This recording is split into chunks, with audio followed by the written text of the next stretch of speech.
राधे राधे, हर हर महादेव। आप सभी श्रोतागणों का हार्दिक स्वागत है। अर्जुन ने कहा, महामुनि, आपने कथा के बीच में जो कुमार नाम के महत्व की चर्चा की थी उसे मैं विस्तार पूर्वक सुनना चाहता हूँ। नारद जी बोले, अर्जुन, भगवान कार्तिकेय जी ने तारकासुर का वध करके स्वयं ही इस कुमारेश्वर नामक शिवलिंगों को स्थापित किया था। मैं देवताओं के सेना नायक और सबका शासन करने में समर्थ कुमार कार्तिकेय को प्रणाम करके उनके महान चरित्र का वर्णन करता हूँ। तुम एकाग्रचित होकर सुनो। नारद जी कहते हैं, अर्जुन, तारकासुर के मरने के कारण परम बुद्धिमान कार्तिकेय जी मन ही मन अत्यंत उदास हो शोक करने लगे। उन्होंने स्तुति करने वाले देवताओं को रोक कर कहा, देवगण, मुझ पापी का जो सर्वथा शोचनीय है गुणगान कैसे करते हो। यद्यपि पापचारी का वध करने में कोई दोष नहीं है, तथापि यह तारकासुर तो भगवान शंकर का भक्त था। यह स्मरण करके मुझे बड़ा शोक हो रहा है।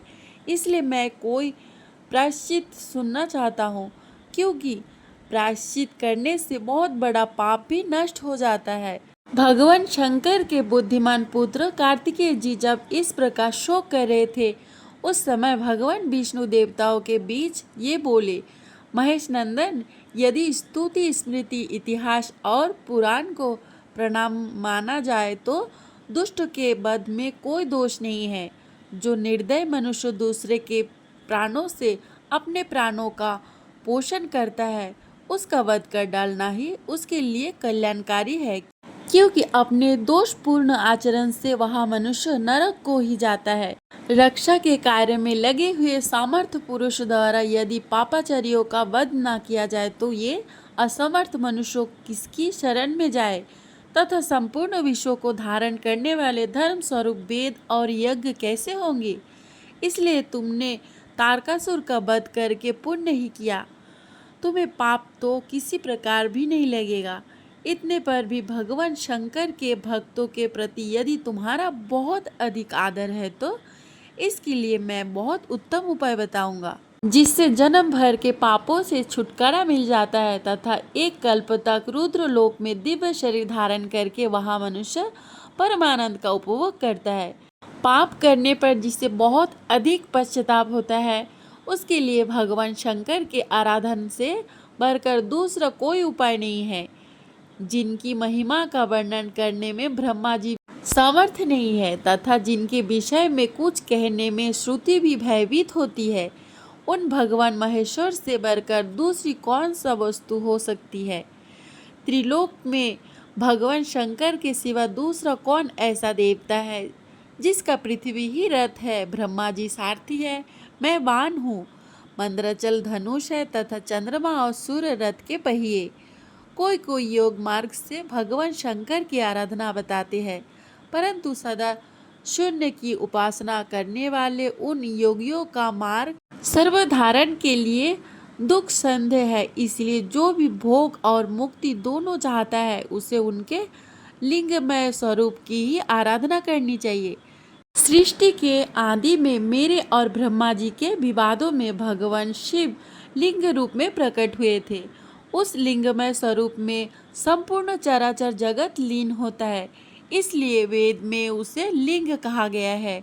जो परम बुद्धिमान भगवान शंकर के स्वरूपभूत लिंगों को श्रद्धा और पवित्र भाव से जल के द्वारा स्नान कराता है, उसने मानो ब्रह्मा जी से लेकर तीन पर्यंत इस संपूर्ण जगत को तृप्त कर दिया।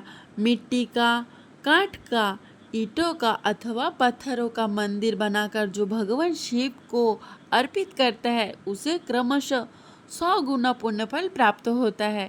इसलिए महासेन, तुम्हें यह शिवलिंग की स्थापना करनी चाहिए। भगवान विष्णु के ऐसा कहने पर सब देवता बहुत अच्छा कहने लगे।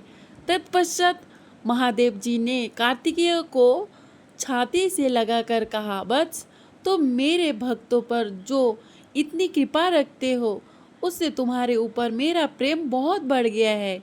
जगत गुरु भगवान वासुदेव ने जो कुछ कहा है वह सब यथार्थ है। जो मैं हूँ वही भगवान विष्णु को जानना चाहिए तथा जो भगवान विष्णु है वही मैं हूँ। वैसे दो दीपकों में प्रकाश की दृष्टि से कोई अंतर नहीं होता, उसी प्रकार हम दोनों में भी किंचित मात्र अंतर नहीं है। स्कंद जो भगवान विष्णु से द्वेष करता है वह मुझसे भी द्वेष करता है, जो उनका अनुगमन करता है वह मेरा भी अनुगामी है। जो ऐसा जानता है वही मेरा वास्तविक भक्त है।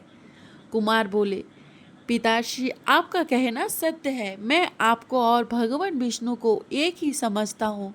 भक्तवत्सल भगवान विष्णु ने जो मुझे शिवलिंग स्थापित करने की सलाह दी, वही बात तारकासुर के वध के समय पहले आकाशवाणी ने भी मुझसे कही थी। अतः मैं सब पापों का नाश करने वाले शिवलिंगों की स्थापना करूंगा। वह शिवलिंग मेरे पापों को शांत करने वाला हो।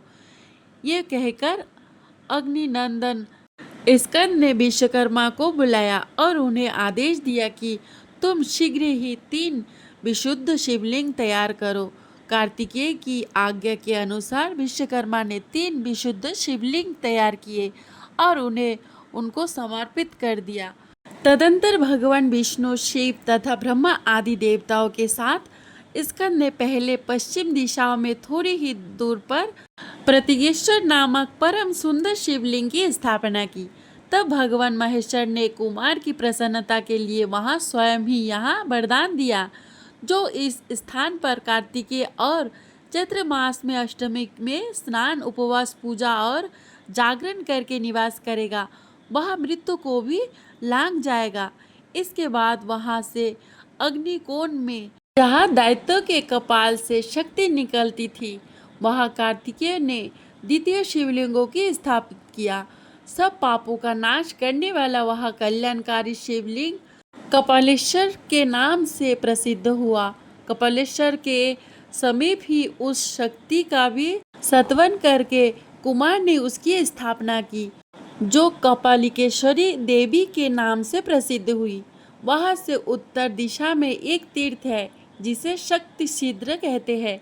वह सब पापों का नाश करने वाली कल्याणमयी पाताल गंगा प्रकट हुई। उसमें स्नान करके स्कंद ने सब देवताओं के साथ कृपा पूर्वक तारकासुर को जल अंजलि दी, जिसका संकल्प वाक्य इस प्रकार है। महर्षि कश्यप के कुल में उत्पन्न शिव भक्त तारक को अर्पित किया जाने वाला यह तिल सहित जल अक्षय भाव से प्राप्त हो। तब भगवान महेश्वर ने प्रसन्न होकर स्कंद को सुनाते हुए कहा, जो मनुष्य चैत्र मास के कृष्ण पक्ष की चतुर्दशी तिथि को यह स्नान और उपवास करके भगवान कपालेश्वर का पूजन करेगा, वहाँ तेजस्वी महात्माओं के वध जनित पातक से मुक्त हो जाएगा। इसी तिथि को यदि सोमवार हो, शिव योग हो और तैतिल कारण हो, तो इन 6 योगों के एकत्र होने पर जो पुरुष शक्ति छिद्र नामक तीर्थ में स्नान करके रात में रुद्र का जाप करेगा, वह शरीर सहित रुद्रलोक में चला जाएगा। भगवान शंकर का यह वचन सुनकर स्कंद बहुत प्रसन्न हुए तथा सब देवता आनंद मग्न हो गया, साधु साधु कहने लगे। तदंतर तीसरे शिवलिंग की स्थापना करने की इच्छा वाले कार्तिकेय से ब्रह्मा जी ने उसकी प्रसन्नता के लिए कहा, कुमार, मैं स्वयं एक दूसरे लिंग का निर्माण करता हूँ। ये कहकर ब्रह्मा जी ने स्वयं सब दोषों से रहित मनोहर शिवलिंग का निर्माण किया। इसी प्रकार सब देवताओं ने भी स्कंद को प्रसन्न करने के लिए वह एक सुंदर सरोवर तैयार किया और उसमें गंगा आदि समस्त तीर्थों की स्थापना करके उनसे कहा, जब तक यह सरोवर यहाँ रहे तब तक तुम सब तीर्थ इसमें निवास करो। तब स्कंद की प्रसन्नता के लिए इन सब तीर्थ ने एवं वस्तु कहकर देवताओं की आज्ञा स्वीकार की। तत्पश्चात स्कंद ने प्रसन्नता पूर्वक उस सुंदर सरोवर में स्नान किया और सब तीर्थ के जल से भक्ति पूर्वक उस शिवलिंगों के स्नान कराकर भांति भांति के पुष्प से सुसज्जित किया। पंच मंत्र द्वारा पूजन किया। पूजा के समय साक्षात भगवान महेश्वर स्थावर जंगम प्राणियों के साथ उन शिवलिंगों में स्थित हो गए। स्वयं पूजन सामग्री ग्रहण करते थे। भक्ति भाव में डूबे हुए स्कंद ने पूजन करते समय भगवान शंकर से पूछा, भगवान आपको कौन सा उपहार भेंट करने से क्या क्या फल प्राप्त होता है। भगवान शंकर बोले, जो मेरे लिंग की स्थापना करता है और उसके लिए सुंदर मंदिर बनवाता है, वह कल्प भर मेरे लोक में निवास करता है। जो मेरे मंदिरों में झाड़ू देता है और धूल आदि हटाकर शुद्ध करता है, वह सब रोगों से छूट जाता है। देव मंदिरों को चूने आदि से पुत बनने पर मनुष्य का शरीर दृढ़ होता है। पुष्प, दूध आदि कषा, तिल, जल, अक्षता और सरसों से भगवान शंकर के मस्तक पर अर्घ्य देकर मनुष्य 10,000 वर्ष तक स्वर्ग में निवास करता है। दही और दूध से शिवलिंग को स्नान कराने पर मनुष्य का शरीर निरोग हो जाता है। जल, दही, दूध और घी से स्नान कराने पर क्रमशः 10 गुना फल प्राप्त होता है।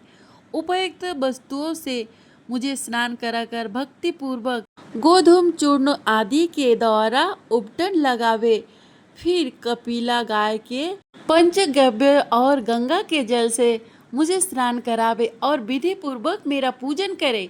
ऐसा करने वाला पुरुष मेरे परम धाम को प्राप्त होता है। कुश मिश्रित जल की अपेक्षा गंध मिश्रित जल उत्तम है, उससे भी तीर्थ का जल श्रेष्ठ है तथा अन्य सब तीर्थ के जल की अपेक्षा महिसागर तीर्थ का जल श्रेष्ठ है। तांबे, चांदी और सोने के कलशों से स्नान कराने पर क्रमशः 100 गुना फल होता है। इसी प्रकार चंदन, अगर, केसर तथा कपूर अर्पण करने से उत्तरोत्तर अधिक फल की प्राप्ति होती है। इन सब वस्तुओं को मेरे आंगन लाने से मनुष्य धनवान, सौभाग्यवान तथा सुखी होता है। गुगलू का धूप उत्तम माना गया है, इससे भी श्रेष्ठ अगरू है। इन सब धूपों को मुझे अर्पण करने से सुख और स्वर्ग की प्राप्ति होती है। दीप दान करने वाला पुरुष कृति तथा उत्तम नेत्र प्राप्त करता है। नैवेद्य अर्पण करने से मनुष्य मिष्टान्न भोजी होता है। अखंड बिल्वपत्र और भांति भांति के पुष्प से शिवलिंग की पूजा करने पर मनुष्य 1,00,000 वर्ष तक स्वर्ग में निवास करता है। भगवान शिव को चावल भेंट कराने से मनुष्य राजा होता है। मेरे मंदिर में गीत, वाद्य और नृत्य करने शुद्ध चित्त हुआ मनुष्य मुझको प्राप्त होता है। मेरी पूजा करने के लिए शंख और घंटा दान करके दाता अवश्य विद्वान होता है। मेरी रथ यात्रा का उत्सव करके मनुष्य चिरकाल के लिए शासकों से मुक्त हो जाता है। मुझे नमस्कार और प्रणाम करके मानव महान कुल में जन्म लेता है। जो मेरे आगे शास्त्र का पाठ करता है वह ज्ञानी होता है। भक्ति पूर्वक मेरी स्तुति करने पर मनुष्य मन के मोह से मुक्ति पा जाता है। आरती घुमाने से उपासक पीड़ा रहित होता है। मुझे शीतल चंदन अर्पण करने पर दुख जनित संतापों से छुटकारा मिल जाता है। शिवलिंगों के समीप अपनी शक्ति के अनुसार दान करने पर दाता को उस दान का 100 गुना फल मिलता है तथा वह इस लोक और परलोक में आनंद का भागी होता है। मैं शिवलिंग को प्रणाम करने पर 15, उसे स्नान करने पर 20 तथा उसकी विधि पूर्वक पूजा करने पर 100 अपराधों को क्षमा कर देता हूँ। कुमार, इस तीर्थ में पूर्वोक्त संपूर्ण फलों की प्राप्ति होगी। जो लोग कुमारेश्वर नाम से यहाँ मेरी पूजा करेंगे वे पूर्वोक्त संपूर्ण फलों के भागी होंगे। बेटा, ऐसे काशीपुरी में मैं विश्वनाथ के रूप में निवास करता हूँ, उसी प्रकार इस गुप्त क्षेत्र में मैं कुमारेश्वर नाम से धारण करके रहूँगा। देवताओं के सामने ही भगवान शंकर का यह वचन सुनकर कुमार कार्तिकेय को बड़ा विस्मय हुआ। वे भगवान गिरिजापति को नमस्कार करके उनकी स्तुति करने लगे। जो सब प्रकार के रोग शोक से रहित है, उन कल्याण स्वरूप भगवान शिव को नमस्कार है। जो सबके भीतर मन रूप से निवास करते हैं, उन भगवान शिव को नमस्कार है। संपूर्ण देवताओं से पूजित भगवान शंकर को नमस्कार है। भक्तजनों पर निरंतर कृपा बरसाने वाले आप भगवान महेश्वर को नमस्कार है। सबकी उत्पत्ति के कारण भगवान सबको नमस्कार है। भगवान आप भाव के उद्भव है, आपको नमस्कार है।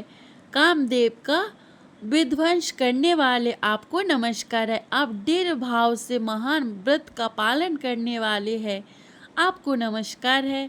आप माया रूपी गहन वन में आश्रय है अथवा सबको आश्रय देने वाला आपका स्वरूप योग माया समावृत होने के कारण दुर्बोध है, आपको नमस्कार है।